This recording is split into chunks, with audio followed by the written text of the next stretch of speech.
નમસ્કાર ખેડૂત મિત્રો, આજે આપણે ફરી એકવાર એક પ્રગતિશીલ ફાર્મરની મુલાકાત આવેલા છે. તો તેણે આપણું લસણનું વાવેતર કર્યું છે ને તેમાં આપણી સિગ્માની પ્રોડક્ટ જે સુપિક્સોલ આવે છે તે આપણે યુઝ કરી છે. તો તે ભાઈ પાસેથી આપણે તેનો પ્રતિભાવ જાણીએ. બરાબર, તો સૌપ્રથમ આપણું નામ જણાવજો ને. આપણું નામ છે રાઠોડ સંજય. આ ગામ કયું છે? મોરાજ. તાલુકો વેરાવળ. વેરાવળ તાલુકો ને જિલ્લો ગીર સોમનાથ.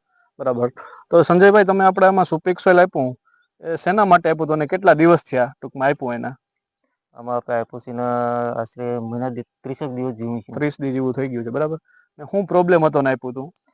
જ્યારે આપ્યું નહોતું ને એ પેલા લસણમાં પીરાશ, મૂળનો વિકાસ બરાબર કોઈ જાતનો નહોતો.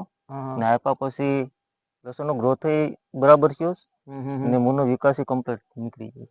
બરાબર, તો આપણે આ સંજયભાઈ કહે એમ કે ભાઈ સુપિક્સોલ પાયું નતું એ પહેલા ટૂંકમાં લસણ આખું પીળાશ મારતું હતું અને મૂળનો વિકાસ જરાય નતો, કેમ કે મહિના દિવસ પહેલા આપણા વરસાદના ઝાપટું આવેલું હતું એટલા માટે આખું લહણમાં ટૂંકમાં વિકાસ આખો રૂંધાઈ ગયો હતો.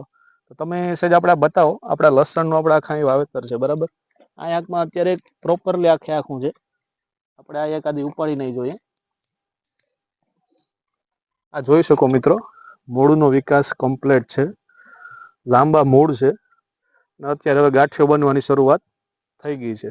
બરાબર છે, તો આ આપણે નરી આંખે દેખાતો આપણા સુપિક્સોલનો આ ફાયદો છે. બરાબર, હવે વધુમાં આપણે સંજયભાઈ એ કહેવાનું છે કે તમે આ પ્રોડક્ટ વાપરી પછી ટૂંકમાં તમારે આજુબાજુમાં ઘણા તમે કીધું એમ કે તમારા મિત્રોને જોવા આવ્યા હતા, તો તેને આની તમે ભલામણ કરી શકો? હા, ટૂંકમાં પ્રોડક્ટ વાપરા જેવી ખરી? પ્રોડક્ટ વાપરા જેવી છે. બરાબર, તો મિત્રો વધારે તો નહીં પણ તમારે કોઈ પણ જેટલી પણ જમીન હોય એમાં ખાલી 1 એકરે 1 વાર સુપિક્સોલનો ઉપયોગ અવશ્ય કરવો. નમસ્કાર.